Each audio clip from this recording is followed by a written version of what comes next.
पाठ 16 गुफाओं की कला।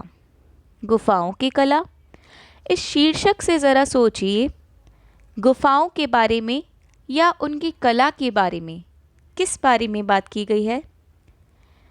तो अगर हम इसके लिए विचार करें तो मेरे अनुसार गुफाओं के अंदर रहने वाले जो पुरातन व्यक्ति या मानव हुआ करते थे, जिनको आदि मानव कहा जाता था, उन्होंने भी अपनी कुछ कलाकृतियाँ प्रस्तुत की होंगी, गुफाओं में अंदर चित्रित की होंगी। तो उन कलाओं को यहाँ पर विषय का आधार बनाकर ये पाठ लिखा गया है। आइए इसके संक्षेप को समझते हैं। प्रस्तुत पाठ भारत की सांस्कृतिक धरोहर को ध्यान में रखकर लिखा गया है। भारत की सांस्कृतिक धरोहर अर्थात हमारी पुरातन काल से या आदि काल से हमारे देश में जो संस्कृति प्रचलित थी उसको ध्यान में रख कर के यह पाठ लिखा गया है। इसमें भारत की ऐतिहासिक गुफाओं के बारे में बताया गया है, यानी इतिहास में या पूर्व काल में जो गुफाएं थीं उनके बारे में इस पाठ में पढ़ने को मिलेगा। इससे हमारे देश के सांस्कृतिक धरोहर के विषय में महत्वपूर्ण जानकारी मिलती है। इस पाठ से हम भारत में सांस्कृतिक धरोहर हमारी जो है उसकी महत्वपूर्ण जानकारी को समझ पाएंगे। इस पाठ में इसी पुरातन परंपरा को समेटने का प्रयास किया गया है। पुरातन परंपरा यानी कि पहले के समय में जो परंपरा चलती थी, प्रचलित थी मनुष्यों के बीच में, उसको समेटने का प्रयास किया गया है। भारतीय कला परंपरा में गुफाओं की कला हमें अभिभूत कर उन अज्ञात कलाकारों का अभिनंदन करने को प्रेरित करती है जिन्होंने हमें विश्व में गौरव दिलाया। तो भारतीय कला परंपरा में गुफाओं की कला, ठीक है, यानी कि देखिए हर तरह की कला होती है। अगर आप बात करें आपने इतिहास की मतलब अगर मैं बात करूं कि ऐतिहासिक जो ऐतिहासिक स्थल है, ठीक है, तो आप अगर वहाँ पर गए होंगे, आपने कभी हिस्टोरिकल प्लेसेस में जाकर विज़िट किया होगा, तो वो आपने कुछ ना कुछ वहाँ के बारे में जाना होगा, सीखा होगा, ठीक है।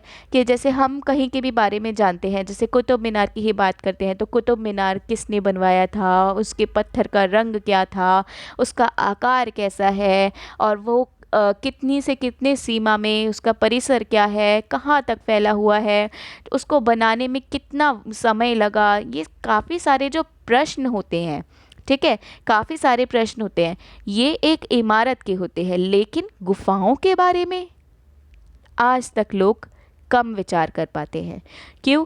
क्योंकि हर कोई अगर कहीं घूमने भी जाते हैं या फिर कहीं पिकनिक भी स्कूल से जाती है तो इन इमारतों को ज़्यादातर देखने के लिए जाया जाता है, चाहे वो किसी भी राज्य की हो। हम राजस्थान की बात कर ले, गुजरात की बात कर ले, या फिर कहीं की भी बात कर ले, हम क्या एक फोर्ट को या महल को देखने के लिए जा रहे होते हैं। पर इन गुफाओं को देखने अगर जाएंगे तो इनकी वास्तविकता, इसकी कला, इसके सौंदर्य का वर्णन अद्भुत होगा, करने लायक होगा, देखने लायक होगा। इमारतें तो होती ही हैं, सुंदर होती ही हैं, महल तो होते ही सुंदर है, तभी तो राजा रानी वहाँ रहा करते थे। लेकिन गुफाओं में रहना, ये क्यों रहना और कैसी होती हैं गुफाएं, उसके बारे में बताता है ये पाठ। तो भारतीय कला परंपरा में गुफाओं की कला और गुफाओं में जो कलाकृतियाँ हुई हैं उनके बारे में अभिभूत कर उन अज्ञात कलाकारों। अब देखिए, क्योंकि महल में रहने वाले राजा रानी, उनका वर्णन तो पाठ में अगर हो तो उसको पढ़ करके क्या होता है कि हम उसको देखने भी जाते हैं तो हम समझ जाते हैं। लेकिन गुफाओं की कला और उन अज्ञात कलाकारों के बारे में कोई नहीं जानता है। तो आज हम इस पाठ में उन अज्ञात कलाकारों की ही जानकारी प्राप्त करेंगे जिन्होंने अपनी कलाकृति के द्वारा विश्व में हमारे देश को एक गर्व का स्थान या गौरव दिलाया है, गर्व करवाया है हम मनुष्यों को कि हम इस भारत भूमि के जन्मे हुए मनुष्य हैं। तो उनका अभिनंदन या उनकी प्रशंसा या उनको विशेष स्थान देते हुए हम इस पाठ का प्रारंभ करते हैं। मानव न जाने कब और कैसे कलाकार बना होगा। शायद कभी उसने अपनी स्वयं ही परछाई देखकर चित्र उकेरना सीखा होगा, या गीली मिट्टी अथवा बालू में पड़े हाथों, पैरों या जानवरों के पंजों के निशानों ने उसके भीतर के कलाकार को कुछ रचना करने के लिए प्रेरित किया होगा। अब सोचिए, हमारे पास आज के समय में सारी फैसिलिटीज़ है। हमारे पास टीवी है, लैपटॉप्स, कंप्यूटर्स और मोबाइल फ़ोन्स, हर चीज़ है, और उनको देख करके हम कोई भी नॉलेज किसी भी चीज़ के बारे में प्राप्त कर सकते हैं। गूगल करा और जो भी हमें चाहिए हम वो प्राप्त कर सकते हैं। पर देखिए यहाँ पर कि ये एक ऐसा समय था इतिहास का जिस समय पर मानव खाने के लिए कुछ खोज करता था, तब वो खा पाता था। तो सोचिए, जब खाने के लिए या भोजन ग्रहण करने के लिए उसको आवश्यकता होती थी कि क्या खाया जाए, क्या ढूंढा जाए, क्या खा रहा है वह, इस समय में जब वो खाने के लिए खोज कर रहा था, तब उसके पास कला कहाँ से आती और कहाँ से देख करके वो सीखता। तो यहाँ इतिहासकारों ने कुछ व्यंग्य, कुछ प्रश्न हमारे लिए यहाँ पर खड़े किए हैं कि मानव न जाने कब और कैसे कलाकार बना होगा। हमें ये चिंतन करने पर ये मजबूर करते हैं प्रश्न कि मानव या मनुष्य कब उसको कलाकार बनने के लिए एक प्रेरणा मिली होगी और किस साधन से, किसके प्रयोग से वो कलाकार बना। शायद कभी उसने अपनी स्वयं की ही परछाई देख करके चित्र उकेरना सीखा होगा। अब ऐसा होगा क्योंकि देखो, उसके पास में कोई साधन नहीं था, कोई मोबाइल फ़ोन, लैपटॉप या फिर टीवी नहीं था, तो उसने हो सकता है अपनी ही परछाई को देखा होगा और उस परछाई को देख करके उसने चित्र उकेरना यानी बनाना शुरू किया होगा। अब सोचिए, चित्र बनाए कैसे जाते होंगे। हमारे पास यहाँ पर शीट्स होती है, A4 साइज़ की शीट हो गई या उससे अलग हो गई कोई शीट, या फिर हम ब्रश की बात करें, हम आर्ट एंड क्राफ्ट में हमारे पास ब्रश होते हैं और ब्रश के भी नंबर्स होते हैं। हम ब्रश तक के नंबर्स होते हैं हमारे पास, और हम ब्रश में भी बारीक वाला या फिर थोड़ा सा मोटा होना चाहिए ब्रश, तो वो चीज़ देख करके हम अपनी पेंटिंग कर पाते हैं, ठीक है। लेकिन ये आदि मानव, ये इस समय में जब मनुष्य ने कलाकृति शुरू करी होगी, उसके पास साधन ही क्या थे? कुछ पत्थर और कुछ लकड़ियाँ, बस इनके सहारे उसने चित्र उकेरना शुरू किया, बनाना शुरू किया होगा मिट्टी पर। आपने बचपन में देखा होगा, जब आपके पेरेंट्स आपको पार्क में लेकर के जाते होंगे कभी कभी, तो आपको, क्योंकि बच्चों को ज़्यादातर मिट्टी ही पसंद होती है, तो मिट्टी में खेलना अच्छा लगता है। आपने भी किया होगा, पत्थर से कुछ ना कुछ आपने ड्राइंग बनाई होगी जो किसी को भी पता नहीं चल पाई होगी कि आपने बनाया क्या है, क्योंकि आप जब छोटे थे और आपने या तो पत्थर से या फिर लकड़ी से ही बनाई होगी। तो यहाँ पर ये आदि मानव ने भी अपनी इस कलाकृति को किस तरह से मिट्टी पर बनाया होगा, पत्थर से या फिर लकड़ी से। और उसको ब्रश, जैसे मैं ब्रश की बात करती हूँ, तो आज हमारे पास हर नंबर्स के साइज़ वाले ब्रश होते हैं, लेकिन इनके पास में नहीं होते थे। तो इन्होंने क्या किया होगा, इन्होंने हो सकता है लकड़ी को या फिर पत्थर को नुकीला बनाया होगा। उस नुकीलेपन से ही उन्होंने क्या किया होगा, अपनी परछाई की कृति या फिर परछाई की पिक्चर उन्होंने मिट्टी पर बनाई होगी। अथवा बालू में पड़े हाथों, पैरों या जानवरों के पंजों के निशानों ने उसके भीतर के कलाकार को कुछ रचना करने के लिए प्रेरित किया होगा। और हो सकता है अपनी परछाई नहीं तो उसने बालू यानी कि मिट्टी में, ठीक है, पत्थर में, मिट्टी में पड़े हाथों, पैरों, हाथों पैरों यानी कि हाथों पैरों या जानवरों के पंजे, जो मनुष्य इधर से उधर अगर घूमते थे तो उनके जो फुटप्रिंट्स होते थे वो मिट्टी पर छप जाते थे, और जानवरों के फुटप्रिंट्स हो गए, ठीक है, तो वो उस पर छप जाते थे, तो उनके निशानों को भी उसने अपनी कलाकृति में उसने प्रयोग किया है। आप जिसे इस पिक्चर में भी देख सकते हैं, इस पिक्चर में हम देखते हैं तो यहाँ पर कुछ मनुष्य भी दिखाई देते हैं जिनके हाथों में कुछ औजार हैं, और कुछ जानवर भी दिखाई देते हैं, और कुछ प्रकृति के वृक्ष वगैरह भी दिख सकते हैं। तो इन्होंने भी, इन मनुष्यों ने भी जब कला की पहचान इनकी हुई होगी तो इन्होंने भी परछाई को या फिर प्राकृतिक रूप को देख करके बनाना शुरू किया होगा। भोजन और आवास की मूलभूत आवश्यकता को सुलझ जाने के पश्चात जीवन के किसी ऐसे क्षण में जब मनुष्य की उच्च स्तरीय आवश्यकताएं जागृत हुई होंगी तो उसे स्वयं को अभिव्यक्त करने की आवश्यकता का अनुभव हुआ होगा। ये सब आप देख रहे हैं यहाँ पर क्या क्या है, होगा होगा होगा, हर बात पर होगा लिखा है। तो होगा यानी कि हम सिर्फ एज्यूम कर रहे हैं कि ऐसा हुआ होगा। हम कोई, हमारे पास में यहाँ पर प्रूफ नहीं है, एविडेंस नहीं है कि हाँ ऐसा ही हुआ है। हम ये कह रहे हैं कि हुआ होगा, क्योंकि हम उस समय में वापस लौट कर नहीं जा सकते हैं, इसीलिए हम यहाँ पर हर बात पर होगा प्रश्न एक लगा देते हैं। तो भोजन और आवास की मूलभूत आवश्यकताएं, हमारी जो मूलभूत आवश्यकताएं होती हैं, बेसिक नीड्स होती हैं हमारी, रोटी कपड़ा और मकान, तो वही यहाँ पर बात की गई है कि भोजन और आवास यानी रहने की, पहनने की जब सुविधा और खाने की सुविधा हम सबको प्राप्त हो गई होगी तो उसके बाद में जीवन के किसी ऐसे क्षण में, यानी कि जब इस आवश्यकता की पूर्ति जब हो गई थी तब उसके बाद में जीवन के किसी ऐसे क्षण में मनुष्य की उच्च स्तरीय आवश्यकताएं जागृत हुई होंगी। तब उसने सोचा होगा कि अब इससे ऊपर और अपनी आवश्यकताओं की पूर्ति करनी होगी। इस पर उसने विचार किया होगा और उसने अपनी कलाकृति को प्रस्तुत करना शुरू किया होगा। हर किसी को अपनी लाइफ में प्रोग्रेस चाहिए होती है। तो यहाँ पर खाने की और रहने की समस्या समाप्त हुई तो उसने सोचा कि अब उसको अपने जीवन में उच्च स्तरीय आवश्यकताओं की पूर्ति करनी है। अब उसे उच्च स्तरीय यानी कि अब उसको नेक्स्ट लेवल की अपनी जो आवश्यकताएं हैं, उसकी नीड्स है, उनको भी पूरा करना है, ख़त्म करना है। तभी उसे स्वयं को अभिव्यक्त करने की आवश्यकता का अनुभव हुआ होगा, और तभी उसने सोचा होगा कि अब वो अपनी इन आवश्यकताओं को पूरा करने के लिए अपने अंदर की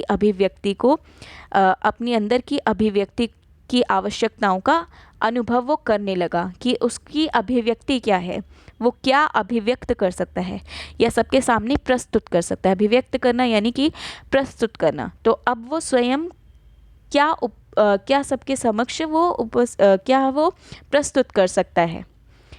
उसके अंदर भी कोई टैलेंट है, वो उसको प्रस्तुत करेगा और उसी से अपनी आवश्यकताओं को पूरा कर सकेगा। उसको ये अनुभव हुआ होगा या महसूस हुआ होगा। वहीं किसी ऐसे ही उदास क्षण में उसकी कल्पना ने एक रचनाकार को जन्म दिया होगा, और इसी अनुभव ने कि उसे अब कुछ बड़ा काम करना है। इन छोटी छोटी आवश्यकताओं की पूर्ति के बाद अब उसे बड़ा काम करके अपनी बड़ी बड़ी आवश्यकताओं को पूरा करने के लिए अब कुछ काम करना होगा, अपने अंदर के टैलेंट को निकालना होगा। और उसी क्षण से उसने कल्पना की होगी, उसी क्षण से उसकी कल्पना ने एक रचनाकार यानी कि जो निर्माण करता है, जो कुछ बनाता है, उसको अपने अंदर से जन्म दिया होगा। यानी कि अपने अंदर के कलाकार को उसने अब जगाना शुरू किया होगा कि अब वो भी कुछ काम करेगा। और उसने आसपास उपलब्ध सामग्री द्वारा ही एक चित्र उकेर लिया होगा, और उसने अपनी इस भावना को कि अब उसे कुछ बड़ा काम करना है, तो उसको पूरा करने के लिए उसने आसपास जो भी उसको सामग्री प्राप्त हुई, जो भी सामग्री उसे मिली, यानी कि मैंने आपको पत्थर, लकड़ी की बात बताई, तो वो उसने सामग्री को इकट्ठा कर उसने चित्र उकेर दिया होगा, उन्हीं से उसने वो चित्र उकेरा होगा। शायद यहीं से चित्र बनाने की परंपरा की शुरुआत हुई होगी। आपने इस पाठ के प्रारंभ में ही जाना कि किस तरह से उसने चित्र बनाया होगा अपनी परछाई को, या जानवरों की, या अपने हाथ पैरों के पंजों के निशानों को देख देख करके उसी को उसने एक ड्राइंग से करनी शुरू कर दी होगी, पत्थरों से या लकड़ियों से। तो वहीं से ये परंपरा चित्र बनाने की शुरू हुई है। उसने कभी आत्मतुष्टि के लिए चित्र बनाया होगा। आत्मतुष्टि यानी कि अपनी संतुष्टि के लिए, अपनी संतुष्टि के लिए कि वो भी कुछ बड़ा काम कर सकता है, यूनिक कर सकता है, लोगों से अलग कर सकता है।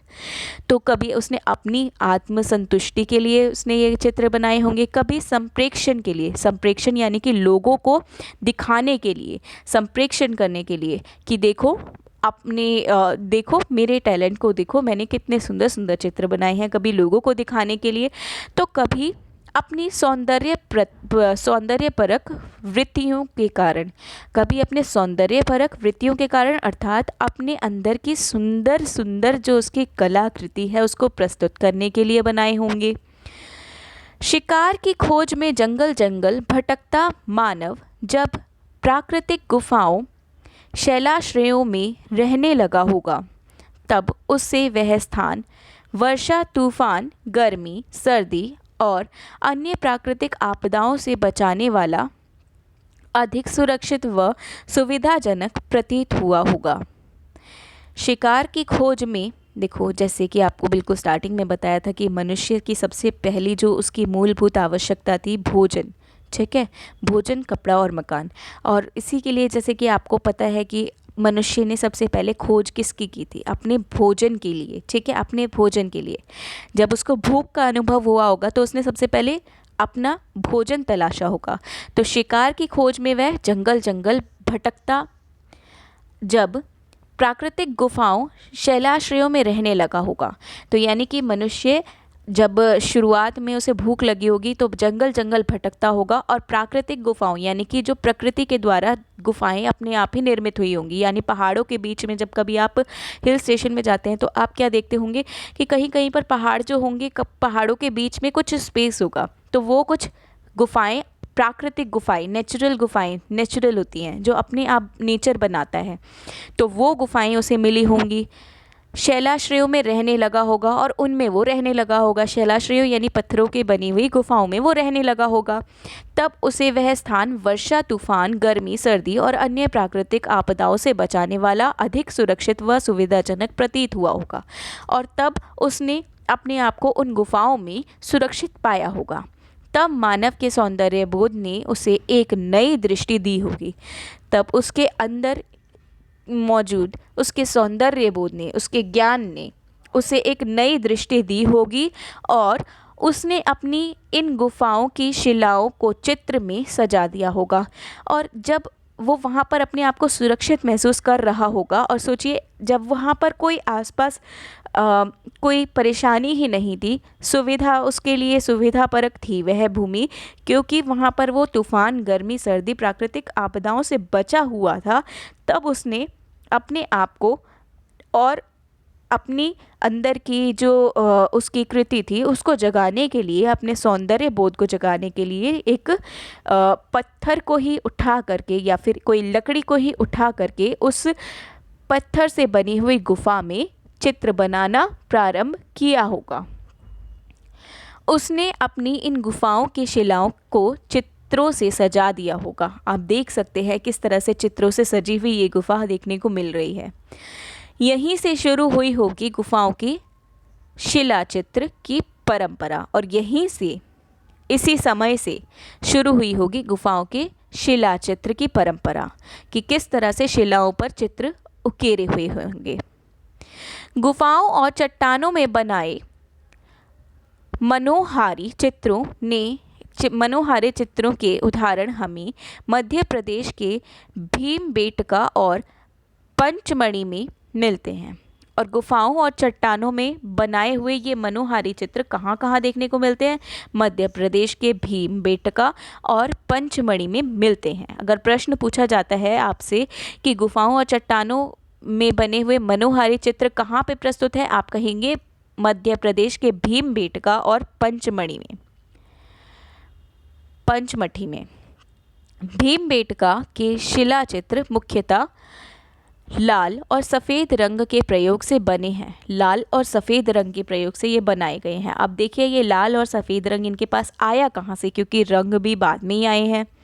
तो देखिए उनमें कहीं कहीं हरे पीले रंग का प्रयोग भी किया होगा, ठीक है। और भी रंगों की बात करिए। अब बात करेंगे कि ये रंग कहाँ से आए होंगे। यह अनुमान है कि चमकदार हरे रंग के लिए तांबे के यौगिक का प्रयोग किया गया होगा। अब देखिए ये क्योंकि चमकदार है, ये गुफा के आप चित्र को अगर देख सकेंगे तो इसमें देखेंगे कि कितना सुंदर ये रंग से तैयार हुआ है ये चित्र। और रंग उस समय कैसे आए होंगे और आज के समय में भी ये क्यों डल नहीं पड़े, आज भी हम इनको इतने सुंदर रंग को कैसे देख पा रहे हैं। तो इन्होंने क्या बताया कि हरे रंग के लिए इन्होंने किस तरह से हरे रंग को बनाया है, क्या तैयार किया था, तांबे के यौगिक का प्रयोग किया होगा, यानी तांबे से इस रंग को बनाया गया था। इसीलिए ये आज भी चमकदार है और हम इसे देख सकते हैं और ये बिल्कुल भी डल नहीं हुआ है इसका कलर। और लाल, पीले, नारंगी और भूरे रंगों के लिए लोहे के ऑक्साइड और सफ़ेद रंग के लिए चूने के पत्थरों से रंग प्राप्त किया होगा। तो किस तरह से इन कलाकारों ने इन रंगों का प्रयोग किया जो आज भी उतने ही चमकीले रंग हैं कि हम इन्हें आज भी देखें तो ऐसा लगता है अभी कुछ ही समय पहले ये चित्र बनाया गया हो जैसे, ठीक है। लोहे के ऑक्साइड का और इन्होंने तांबे के यौगिक का और सफ़ेद चूने के पत्थरों का प्रयोग करके इन्होंने इन रंगों को तैयार किया और इन रंगों से इन्होंने चित्र प्रस्तुत किए इन गुफाओं में। भीमबेटका के शिला चित्रों में मुख्यतः मनुष्य की प्रतिदिन की दिनचर्या की झलक दिखाई पड़ती है। भीमबेटका के शिला चित्रों में मुख्यतः मनुष्यों की प्रतिदिन की दिनचर्या यानी कि इनका डेली रूटीन, ये जो मनुष्य जो गुफाओं में, प्राकृतिक गुफाओं में जाकर के अपने आप को सुरक्षित महसूस कर रहे थे, तो इन लोगों को इनके पास में, क्योंकि कोई हमारे पास आज के समय में बहुत सारे साधन हैं, हम अपने डेली रूटीन को याद रख पाते हैं क्योंकि हमारे पास हमारा एक शेड्यूल बना हुआ होता है। पर इन लोगों के पास में कोई भी कुछ भी था ही नहीं, कोई साधन नहीं था, कुछ इनको पता ही नहीं था। तो ऐसे में इनको अपना शेड्यूल भी याद रखने के लिए उसका भी चित्र बनाना पड़ता था। इन्होंने गुफाओं में कुछ अपने डेली दिनचर्या, ठीक है, डेली रूटीन यानी अपनी दिनचर्या के लिए वो चित्र बनाए उस गुफा में कि अभी इनको पहले ये अपना भोजन तैयार करेंगे और भोजन के लिए ये कुछ जानवरों का शिकार करके लाएंगे। आपको मालूम ही होगा कि आदि मानव किस तरह से अपना भोजन तलाशता था, जंगलों में जाता था, वो जानवरों पर हमला करता था और जानवरों को अपना कुछ कच्चा कुछ पक्का बना करके खाता था। तो वही अपना डेली का उसका दिनचर्या जो थी अपनी वो उस शिला पर वो चित्रित कर देता था ताकि उसको याद रहे कि अभी उसका क्या करने का समय है। भीमबेटका के शिला चित्रों में मुख्यतः मनुष्य की प्रतिदिन की दिनचर्या की झलक दिखाई पड़ती है, यथा आखेटक नृत्य, घुड़सवारी के दृश्य, जानवरों की लड़ाई। तो देखिए दिनचर्या में क्या क्या चीज़ें वो देखता है। एक ज़रूरी ये नहीं है कि अपना डेली शेड्यूल ही हो उसका, वो पूरे दिन में उसने क्या क्या देखा वो भी वो चित्रित करता था। क्या क्या देखा यानी आखेटक यानी शिकारी, एक तो वो खुद भी शिकार करता था तो अपनी दिनचर्या लिख रहा है। साथ में उसने क्या देखा, नृत्य देखा। नृत्य यानी कि वहाँ उसकी तरह और भी जो लोग उपस्थित थे वो कुछ नृत्य प्रस्तुत करते थे, तो उसने उनका भी चित्र बनाया। घुड़सवारी के दृश्य बनाए उसने, घोड़े पर सवार जो मनुष्य जा रहे होते थे उनका दृश्य बनाया। जानवरों की लड़ाई उसने इस दृश्य में बनाई। तो इस तरह से करते करते वो हर चीज़ का दृश्य उपस्थित करता था। हाथियों की सवारी, शहद निकालने, सजने संवरने तथा घर परिवार के विभिन्न संदर्भ आदि, ये सब उसने देखे और उसने उस चित्र में प्रस्तुत कर दिए। जानवरों में मुख्यतः शेर, चीते, हाथी, जंगली भालू, छिपकली का चित्रांकन बहुतायत से किया गया है। यानी जानवरों में भी उसने इन जानवरों को अपने चित्र में रखा है। कौन कौन से जानवर हैं? शेर, चीते, हाथी, जंगली भालू, छिपकली। ये सभी चित्र अलग अलग काल के हैं, अलग अलग समय में बनाए गए हैं ये चित्र। इसके अतिरिक्त उस काल में प्रचलित रहे विभिन्न प्रकार के शुभ चिन्हों को भी चट्टानों में उकेरा गया है। शुभ चिन्हों को भी उसने उस काल में चट्टानों पर उकेरा है या बनाया है। सबसे बड़ी हैरानी की बात है कि हजारों सालों से के बाद भी ये शिलाचित्र धूमिल नहीं हुए हैं। धूमिल यानी कि डल नहीं हुए हैं ये चित्र। अभी अभी आपको बताया क्यों नहीं डल हुए, क्योंकि ये प्राकृतिक सुविधाओं से प्रकृति के द्वारा दी हुई सुविधाओं से बनाए गए ये चित्र उन रंगों का प्रयोग करके बनाए गए हैं। हम लोग तो आज के टाइम पर केमिकल यूज़ करते हैं और वो क्या जल्दी ही डल पड़ जाते हैं, लेकिन इन्होंने किनके प्रयोग से बनाए हैं? अभी हमने पढ़ा था, इन्होंने तांबे और लोहे का प्रयोग करके रंगों का निर्माण किया और जो कि आज भी बहुत चमकदार है, इसीलिए वो कभी भी धूमिल नहीं पड़ते। शायद इसलिए कि इनमें प्राकृतिक रंगों का उपयोग किया गया था और वे आज भी अपनी गाथा सुना रहे हैं।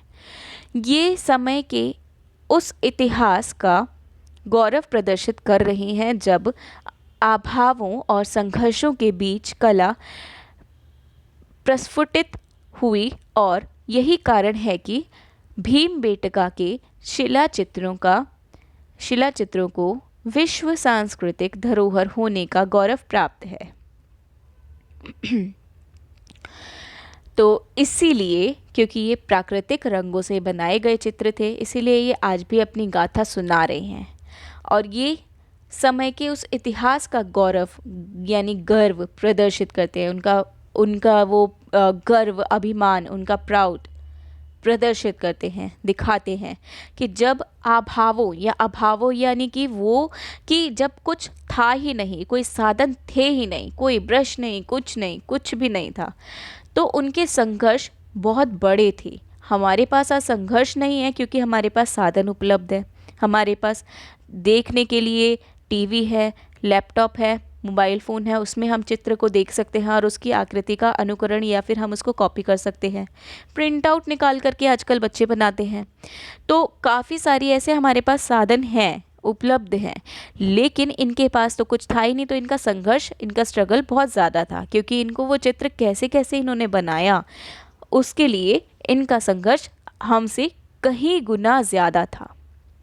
और उसी संघर्ष की वजह से विश्व सांस्कृतिक धरोहर का इन चित्रों को गौरव प्राप्त हुआ है।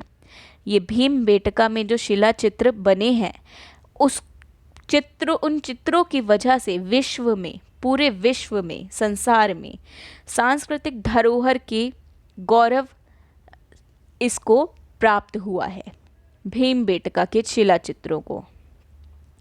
प्राकृतिक गुफाओं में रहने के पश्चात मानव ने प्रगति की और कालांतर में खोदने और पत्थरों पर आघात कर सकने वाले हथियारों का निर्माण कर अपनी आवश्यकता के अनुसार बड़ी आरामदायक और सुरक्षित गुफाओं का निर्माण किया। तो अब इन प्राकृतिक गुफाओं में, यानी कि जो नेचुरल गुफाएं जो हम इनको प्राप्त हुई थी, उसमें रहने के बाद में मनुष्य ने अपनी प्रगति की।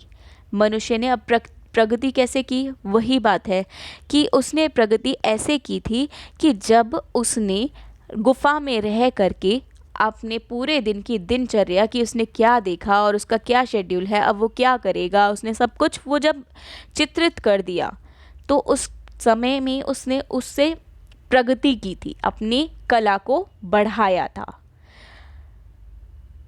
और कालांतर में खोदने और पत्थरों पर आघात कर सकने और फिर उस समय के बाद में उसने क्या किया था और अपनी प्रोग्रेस के लिए, अपनी प्रगति के लिए उसने और क्या किया था कि उसने पत्थरों से नीचे उसने धरती में भी खोदना शुरू किया, ठीक है। और काफ़ी सारी उसने खोज कर डाली। पत्थरों पर आघात कर सकने वाले हथियारों का निर्माण कर दिया, यानी कि पत्थरों को तोड़ देने वाले औजारों का उसने निर्माण कर दिया। और अपनी आवश्यकता के अनुसार बड़ी आरामदायक और सुरक्षित गुफाओं का निर्माण किया। अभी तक वो प्राकृतिक गुफाओं में रह रहा था, लेकिन अब उसने इतनी खोज कर ली और अपने आप ही उसने गुफाओं का निर्माण कर डाला, सुरक्षित गुफाओं का, ऐसी गुफाओं का उसने अपनी बनाई हुई गुफाओं का निर्माण कर डाला। इन गुफाओं को काट काट कर आकार देते देते उसने अनेक प्रकार की मूर्तियां और नक्काशियों को भी इन चट्टानों में चित्रित कर दिया। अब देखिए, उसने अपने रहने के निर्माण के लिए और अपनी प्रगति के लिए जो उसने कार्य करने शुरू किए, ठीक है, जो उसने संघर्ष किया, उस संघर्ष ने पत्थरों को तोड़ते हुए काफ़ी सारे आकार बना डाले, मूर्तियाँ, नक्काशियाँ भी बना डाली और इन चट्टानों में उसने चित्रित कर दिए। वो पहाड़ों को काटकर जंगलों के बीच ऊंचे स्थानों में बनाई ये गुफा एकांत स्थान होने के कारण चिंतन, मनन और योग के स्थल के रूप में प्रयुक्त की जाने लगी। अब देखिए, आप लोगों जब भी कभी मंदिर वगैरह में जाते होंगे, जो आउट ऑफ दिल्ली जो मंदिर ज़्यादातर आप पहाड़ों के बीचों के मंदिर की मैं बात करती हूँ, तो अगर वैष्णो देवी को जानते हैं या फिर और उसके अलावा और भी जितने मंदिरों में आप गए होंगे जो पहाड़ों में हैं, तो वो पहाड़ों में मंदिर कैसे बने? वो पहले गुफा ही तो थी और गुफाओं को उन्होंने कुछ इस तरह से बनाया कि वहाँ एकांत का माहौल रहता था, क्योंकि वहाँ आसपास कोई होता ही नहीं था। गुफाएं बनाई ही उन्होंने ऐसी जगहों पर जहाँ बहुत शांति हुआ करती थी, बहुत शांति हुआ करती थी। और वहाँ पर अब लोग मंदिर उनको अब उन स्थानों पर, उन गुफाओं में अब क्या वो मंदिर देखे जाते हैं। आप मनाली में चले जाइए, ऐसे मंदिर काफ़ी मिलेंगे जहाँ एकांत है और वहाँ पर लोग चिंतन, मनन और योग करते हैं, यानी कि मेडिटेशन करते हैं, ध्यान लगाते हैं, चिंतन करते हैं। मेडिटेशन करना उनको आज के समय में हम लोग सभी जाते हैं अगर ऐसे स्थानों पर। मैं भी गई हूँ, मैक्लोडगंज में गई हूँ, तो वहाँ पर भी ऐसे काफ़ी स्थान हैं, ऐसे मनाली में भी हैं, मैंने देखे हैं। और हर जगह पर जहाँ पर आज भी मंदिर वगैरह आज उनको वहाँ पर पूजा जाता है, तो इन स्थानों पर इस तरह से शांति का माहौल बना हुआ होता है। योग के स्थल के रूप में प्रयुक्त की जाने लगी और अनेक धार्मिक संप्रदायों ने इनका भरपूर उपयोग किया। और धार्मिक संप्रदाय यानी कि अब वो धर्म के नाम पर उन गुफाओं में भगवान के दर्शन करने के लिए श्रद्धालु आया करते हैं। मध्य प्रदेश के विदिशा के समीप उदयगिरी की गुफाएं निर्मित की गई। उदयगिरी की गुफाओं पर अगर प्रश्न पूछा जाए कि उदयगिरी की गुफाएं कहाँ पर हैं, तो मध्य प्रदेश के विदिशा के समीप हैं। या प्रश्न इस तरह से पूछा जाए, मध्य प्रदेश के विदिशा के समीप कौन सी गुफाएं हैं, कौन सी गुफाओं को निर्मित किया गया है, तो उदयगिरी की गुफाओं को निर्मित किया गया है, जिनमें गुप्तकालीन मूर्तिकला की भरपूर झलक दिखाई देती है। गुप्तकाल की गुफाओं को मूर्तिकला की भरपूर झलक देखने को मिलती है इन उदयगिरी की गुफाओं में। किंतु इसके साथ साथ इन गुफाओं की विशेषता यह भी है कि मंदिर निर्माण की तकनीक का प्रारंभिक प्रयोग इन्हीं गुफाओं में किया गया। किंतु इसके साथ साथ इन गुफाओं की विशेषता, ठीक है, अब देखो इन गुफाओं की विशेषता ये भी है कि मंदिर निर्माण की तकनीक यानी मंदिर को बनाने की टेक्निक का प्रारंभिक प्रयोग इन्हीं गुफाओं में किया गया, कि यानी उसको पूरी तरह से उस गुफा में वो टेक्निक का प्रयोग किया गया कि मंदिर का निर्माण किस तरह से होगा, वो इन गुफाओं में पहले उसका प्रयोग किया गया। इन गुफाओं में धार्मिक समभाव का प्रत्यक्ष उदाहरण देखने को मिलता है। इन गुफाओं में धार्मिक समभावों का प्रत्यक्ष उदाहरण देखने को मिलता है, जिनमें जैन और हिंदू, शैव, वैष्णव और शाक्त सभी प्रकार के मंदिरों का निर्माण हुआ। ठीक है, जैन भी मंदिर बने हैं इन गुफाओं में। ठीक है, मतलब इनका प्रत्यक्ष उदाहरण है, इन गुफाओं का में धार्मिक संभाव का प्रत्यक्ष उदाहरण देखने को मिलता है। उसमें जैन और हिंदू दोनों ही धर्म के मंदिरों का निर्माण हुआ है। इस प्रकार गुफाओं की कला परंपरा यह भी प्रदर्शित करती है कि किस प्रकार से धर्म और कला का चोली दामन का संबंध है या साथ है। तो यह भी प्रदर्शित करती है कि किस प्रकार से धर्म और कला, यानी कि हम धर्म के लिए भी इस गुफा में जाते हैं, मेडिटेशन भी करते हैं, ईश्वर को याद करते हैं, और कला, वहाँ की जो कलाकृति है, जो वो अज्ञात का अर्थ होता है कि जो जिसके बारे में कुछ पता ना हो। ठीक है, अब देखिए अज्ञात तो वही हुआ जिसके बारे में कुछ पता ना हो, ज्ञात होगा तो तभी तो उसका नाम भी होगा, लेकिन हमें नाम नहीं पता इसलिए उसे अज्ञात कहा है। तो उनके बनाए जाने से इन गुफाओं में धर्म और कला का चोली दामन का साथ है। ठीक है, उदयगिरी की गुफाओं की सर्वाधिक प्रसिद्ध मूर्ति नृवराह अवतार की है।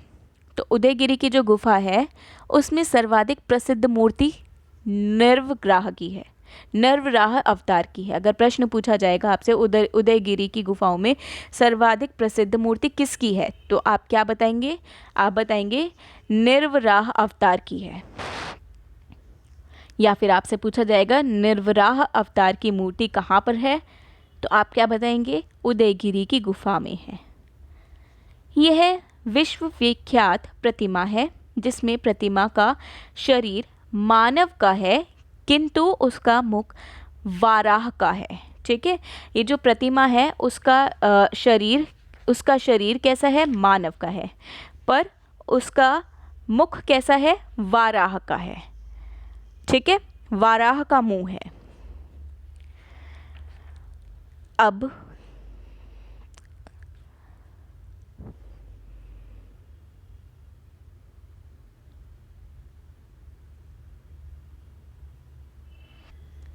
वाराह अर्थात भगवान विष्णु का अवतार। ठीक है, तो उनका मुख है जिसके नथुने में पृथ्वी स्थित दिखाई गई है।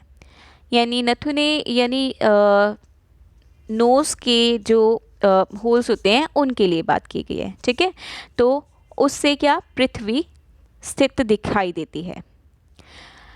कहा जाता है कि जब हिरण्याक्ष दैत्य पृथ्वी को रसातल में ले गया था तब पृथ्वी का उद्धार नरवराह अवतार द्वारा हुआ था।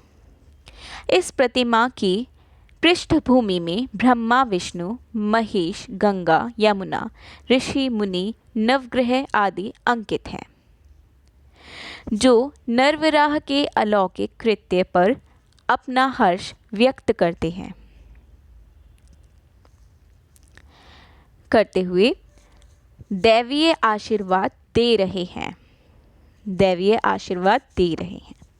गुप्त काल की कला का यह सर्वोत्तम नमूना उदयगिरी की 18वीं गुफा में स्थित है।